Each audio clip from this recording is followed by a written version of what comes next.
Violeta menatap berlian merah di pangkuannya yang bersinar. Ini sangat cantik, tapi aku terlalu fokus mendapatkan ramuan sampai tidak menyadari betapa cantiknya ini. Aku senang kau menyukainya. Marcelo menepuk pelan kepala Violeta.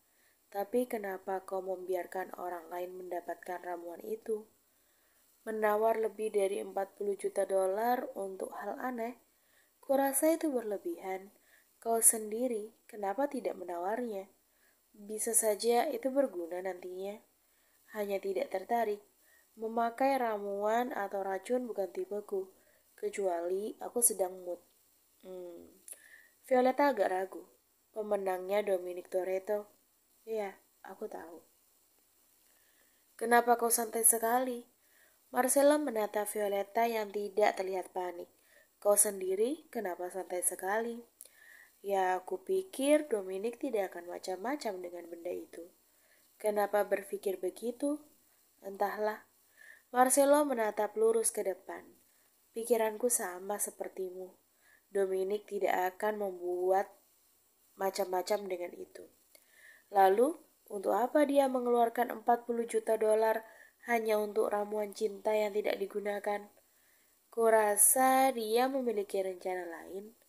Marcelo, apa kau tahu sesuatu? Sayangnya tidak ada siapapun yang bisa menebak pergerakan seorang Dominic Toretto. Kalaupun pergerakannya tertebak, bisa jadi itu disengaja. Sebenarnya bagaimana hubungan kalian? Aku tidak tahu bagaimana memberitahumu, karena kami berdua sama-sama cucu kakek, dan hanya berselisih 1 tahun saja. Kurasa dia sedikit cemburu saat kakek memperlakukanku lebih baik daripada dirinya. Kalau aku jadi Dominic, aku pasti sudah sangat kesal padamu. Violeta mengatakan kebenaran.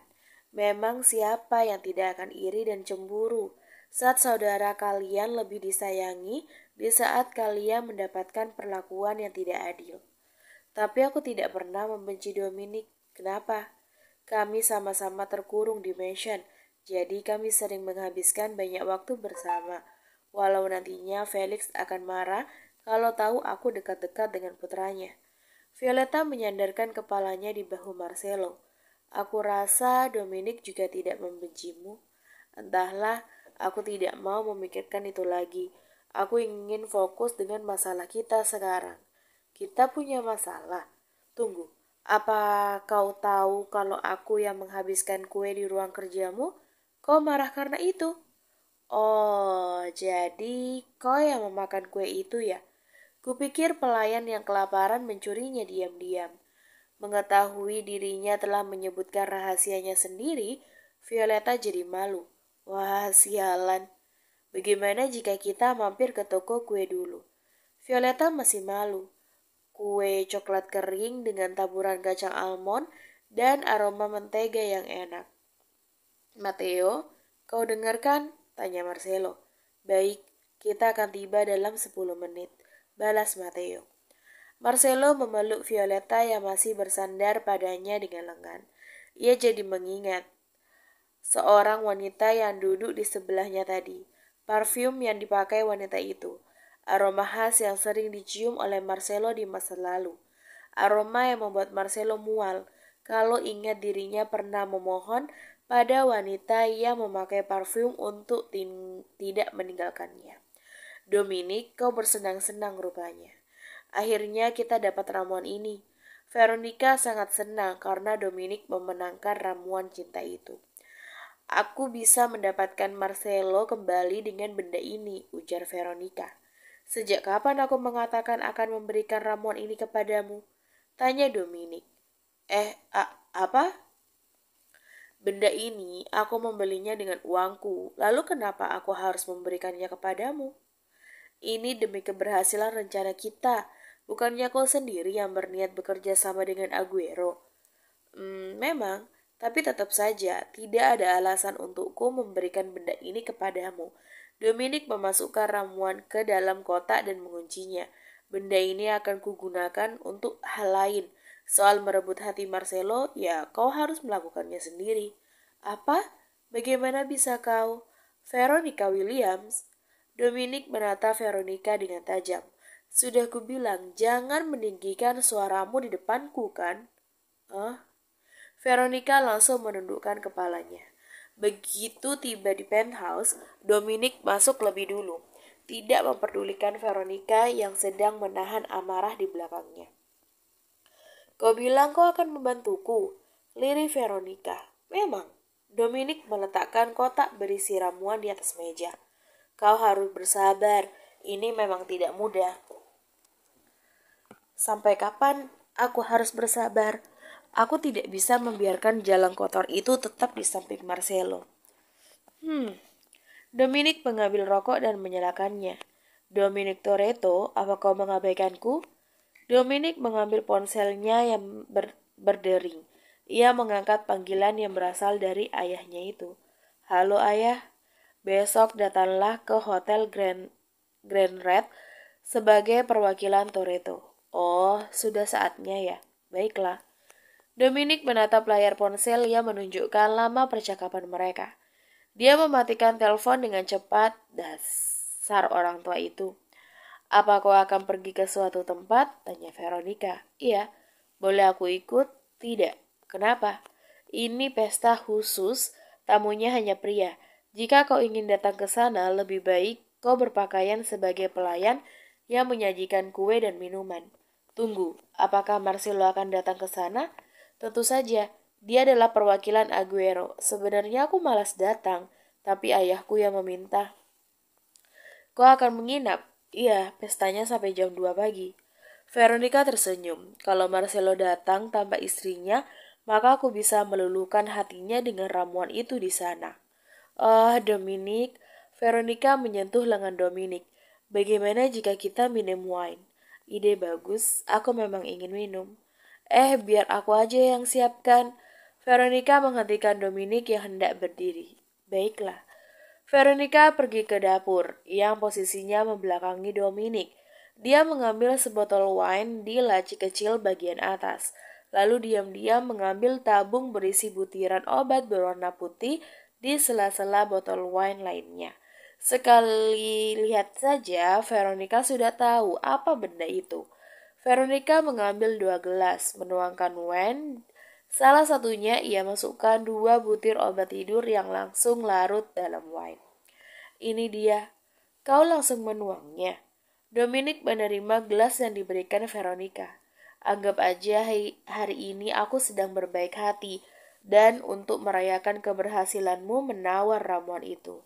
Bersulang. Dominic mengangkat gelasnya. Bersulang. Tring. Suara gelas yang beradu terdengar. Setelahnya Dominic meneguk wine dengan pelan. Ia mengerutkan dahi pelan begitu wine memasuki mulutnya. Kenapa? Veronica sedikit gugup. Rasanya aneh. Dominic mencium aroma wine. Seperti obat tidur. Masa sih? Punyaku tidak tuh. Dominic tersenyum. Ya, siapa tahu kau memasukkan obat tidur ke dalam minumanku, agar kau bisa diam-diam mengambil ramuan ini, lalu menggunakannya pada Marcelo pada hari pesta besok. Veronica berusaha menahan ekspresinya, karena Dominic membaca rencananya yang tepat. Tapi aku yakin kau tidak akan melakukan hal seperti itu. Kita ini partner, iya kan? Iya, tentu saja. Dominic meneguk wine hingga habis, lalu memeriksa ponselnya. Veronica terus menatap ke arah Dominic yang kini sedang mengucek kedua matanya. Dominic meletakkan ponselnya di atas meja, melipat kedua tangan, menempelkan pipi kanannya di atas tangan. Veronica Williams. Dominic memejamkan matanya. Jalang sialan ini. Maaf ya Dominic. Veronica mengambil kotak berisi ramuan beserta kuncinya. Tapi kali ini rencanaku akan sukses. Terima kasih banyak. Veronica pergi, meninggalkan Dominic yang langsung membuka matanya setelah kepergian wanita itu. Tidak, Veronica, akulah yang harus berterima kasih karena kau membuat pekerjaanku jadi lebih mudah. Dominic telah memperkirakan pergerakan Veronica sejak awal, jadi dia sengaja meletakkan obat tidur palsu di sela-sela wine. Saat Veronica pertama kali menginjakkan kaki di tempat ini, Dominic pergi ke kamar, mengambil ponsel cadangannya. Dia memasukkan kartu nomor baru ke dalam sana, lalu menghubungi seseorang. Bagaimana? Semuanya lancar. Kita hanya tinggal menunggu waktu. Singkatnya, kau akan pergi ke pesta itu sebagai perwakilan Aguero dan tidak bisa pulang karena menginap adalah hal yang diwajibkan. Marcelo mengangguk. Ya, kau menyimpulkannya dengan baik. Violeta memasukkan salad ke dalam mulutnya. Peraturan macam apa itu? Peraturan aneh. Aku merasa khawatir. Itu adalah pesta besar. Tidak akan ada penyerangan. Bukan itu. Kau tahu kan Dominic memenangkan ramuan cinta. Bagaimana jika dia memberikannya kepada Veronica? Jadi wanita itu bisa menggunakannya kepadamu. Bukannya kau sendiri yang bilang Dominic tidak akan macam-macam. Hei, ini namanya kekhawatiran. Kalau khawatir, segala macam pemikiran akan keluar. Kau benar. Marcelo mengelap bibirnya dengan sapu tangan. Tapi tidak usah khawatir, aku pasti baik-baik saja. Violeta menatap Marcelo dengan tajam. Saat pria itu tak melihatnya karena sibuk memotong daging. Kupikir ini saatnya aku menjadi kucing liar seperti yang dikatakan oleh Cecilia. Cecilia? Cecilia yang sedang membaca majalah tak terkejut dengan kita yang membuka pintu dengan kuat. Wanita itu habis berlari 110 kali mengitari mansion. Keringat memenuhi tubuhnya, tapi dia terlihat masih berenergi. Apa itu benar? Dominic Toretto memenangkan ramuan cinta? Tanya Gita. Kupikir kau sudah tahu. Jadi itu benar. Lalu kenapa kau santai begini? Hidupmu dalam bahaya. Apa maksudmu? Bagaimana jika Dominic Toretto menggunakan ramuan itu kepadamu? Kudengar dia terobsesi denganmu. Cecilia tersenyum geli. Dia tidak akan melakukan itu. Dia memang playboy dan brengsek. Tapi menggunakan ramuan seperti itu hanya untuk menaklukkan hati wanita, tidak akan membuatnya tertantang. Cecilia, Gita menatap Cecilia dengan tegas. Apa kau menyukai Dominic Toretto? Apa? Cecilia langsung menatap Gita dengan tajam. Kau terlihat menyukainya. Itu hanya omong kosong. Mana mungkin aku memiliki perasaan yang tersisa untuk bajingan seperti itu. Perasaan yang tersisa? Apa maksudmu? Jadi kau pernah menyukainya? Cecilia baru ingat, Gita tidak pernah mengetahui masa lalunya dengan Dominic. Aku tidak mau menceritakan apapun. Ayolah, daripada mendengarkan cerita dariku, bagaimana jika kau menyelidiki masa laluku? Hah? Kau ingin aku menyelidiki masa lalumu? Ya, anggap aja ini PR. Aku ingin menguji, apa kau bisa menemukan informasi tentangku atau tidak. Jika kau berhasil, aku bisa memberimu hadiah. Gita langsung bersemangat. Baiklah, aku akan membuktikannya kepadamu. Gita berlari keluar dari kamar Cecilia. Saat Cecilia hendak bersantai, pintu kembali terbuka. Kali ini adalah Violeta yang sedang membawa mangkuk berisi potongan buah segar. Aku ingin bicara, ujar Violeta. Cecilia menatap majalah. Aku sedang tidak membuka konsultasi. Ayolah. Violeta duduk di sebelah Cecilia. Matanya langsung tertuju pada majalah. Ramuan buatan ilmuwan gila dijual seharga 10 juta dolar. Benarkah itu? Seperti apa rupa ramuannya? Violeta mengerutkan dahi. Hei, berita apa ini? Ini majalah yang sering menulis cerita tentang mafia, tapi sumbernya selalu melenceng dan jauh berbeda dengan kenyataannya. Kenapa kau membaca majalah seperti ini? Lucu aja, melihat seseorang yang hanya berani berdiri di depan gerbang masuk dunia mafia, mencoba menulis segala sesuatu tentang kami. Anehnya, majalah seperti ini laku di pasaran. Wah, Violeta langsung mengingat sesuatu yang ingin ia tanyakan. Marcelo akan pergi ke pesta besok. Aku tahu. Aku khawatir bagaimana jika... Aku tahu apa yang kau khawatirkan. Cecilia menutup majalah. Kalau begitu, bagaimana jika kita sedikit bersenang-senang? Pesta dimulai pukul 11 malam, seperti yang ditulis dalam undangan. Para tamu hanyalah pria. Sebenarnya, Marcelo membenci peraturan pesta yang hanya membiarkan pria sebagai tamu undangan. Penyelenggara pesta ini adalah salah satu orang yang berpikir kalau pemimpin atau perwakilan suatu grup haruslah laki-laki. sementara wanita adalah objek kedua atau lebih rendah dari laki-laki. Jika aku mengatakan ini pada Violeta, dia pasti mengamuk. Marcelo memperhatikan seseorang yang berjalan ke arahnya dengan santai. Lama tidak bertemu Tuan Aguero, itu adalah Charlene Handoko.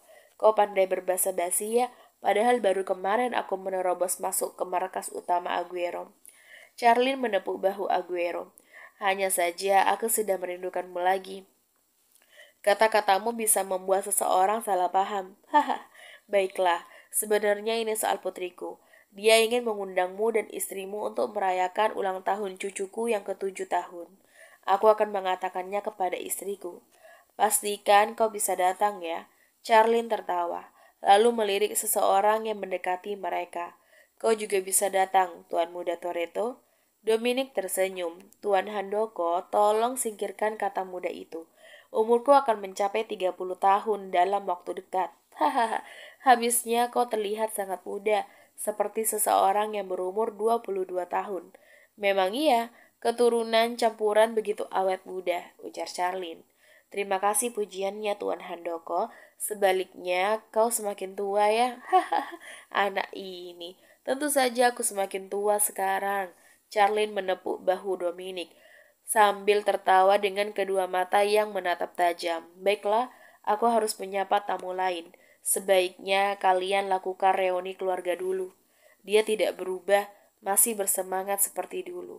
Dominic melirik Marcelo, sedangkan kau banyak berubah ya. Perubahan itu dibutuhkan, jangan sampai kita berpacu pada masa lalu. Dominic tersenyum, benar, kau selalu dewasa. Seseorang pelayan menghampiri mereka. Apa Anda ingin mengambil satu, Tuan? Minuman itu ada 4 gelas. Keempatnya memiliki warna yang berbeda. Merah, kuning, ungu, dan putih. Dominic mengambil gelas dengan minuman warna ungu. Sedangkan Marcelo langsung mengambil warna merah. Dari dulu kau selalu mengambil warna merah ya? Kau sendiri selalu menyukai warna ungu. Bersulang. Dominic mengulurkan gelasnya. Tring. Keduanya meneguk minuman masing-masing. Dominic terus menatap Marcelo yang meneguknya hingga setengah minumannya. Ia tersenyum kecil menyadari tatapan Dominic. Marcelo menurunkan gelasnya. Dominic, maaf ya. Marcelo menghela nafas. Ia meneguk habis minuman itu, lalu memberikan gelas yang telah kosong kepada Dominic. Aku akan mengikuti permainanmu. Marcelo berjalan melewati Dominic. Saat itulah Marcelo mendengar suara bisikan pelan dari Dominic. Terima kasih kakak. Marcelo buru-buru melangkah ke toilet yang cukup jauh dengan ruang pesta. Ia menarik dasi, membuka kancing kemeja yang paling atas. Marcelo berdiri di depan wastafel, menyalakan keran, dan mencuci kedua tangannya yang terasa panas. Bukan hanya tangan, seluruh tubuhnya juga terasa panas. Kepalanya mulai pusing dan berkedut. Saat ia akan kehilangan keseimbangan, Marcelo memegang pinggiran wastafel dengan kuat, sehingga dia tidak terjatuh terlalu kencang. Astaga, apa kau baik-baik saja? Marcelo menatap wanita itu dengan penglihatannya yang semakin melemah. Veronica Williams ada di sana, dengan seragam pelayan. Wanita itu keluar sebentar memanggil pelayan laki-laki yang membantunya untuk membawa Marcelo ke kamar. Apa perlu aku memanggil dokter? Tanya pelayan laki-laki. Tidak perlu, aku bisa mengatasi ini. Tolong tutup saja pintunya, balas Veronica. Baiklah. Sekarang, hanya tinggal mereka berdua di kamar itu. Marcelo dibaringkan di ranjang, satu tangannya menutup mata yang sangat berat untuk dibuka. Tubuhnya tidak bisa digerakkan dan terasa semakin memanas setiap menitnya. Bertahanlah sayangku. Veronica menyentuh dagu Marcelo. Saat kau membuka mata nanti, kita akan kembali seperti dulu. Aku berjanji akan menjadi Nyonya Aguero yang baik untukmu. Tangan Veronica bergerak, melepaskan satu persatu kancing kemeja Marcelo. Tangannya pun bergerak, menyentuh dada Marcelo dan turun ke perut. Saat tangannya hendak turun lagi, suara pintu diketuk terdengar. Aku tidak membutuhkan apapun. Pergilah, ujar Veronica. Brak! Kya! Veronica terkejut saat seseorang masuk setelah mendobrak pintu. Sosok berhoodie hitam, celana training hitam, masker hitam, dan topi hitam itu langsung menarik Veronica, membanting tubuh wanita itu ke lantai. Siapa kau? Penyusup? Penyusup? Sosok itu membuka masker yang ia pakai menunjukkan wajah penuh kemarahannya. Lalu kau ini apa, Nona Williams yang terhormat? Vio... Ah! Veronica berteriak saat pipinya dihantam dengan kuat dengan pukulan Violeta. Berani sekali kau melayangkan tangan kotormu pada suamiku. Violeta menghantam lantai tepat di sebelah mata Veronica. Hari ini kau akan menjadi daging cincang. Bagi yang kemarin penasaran sama Dominic, sekarang udah tahu kan jawabannya Dominic itu baik atau jahat?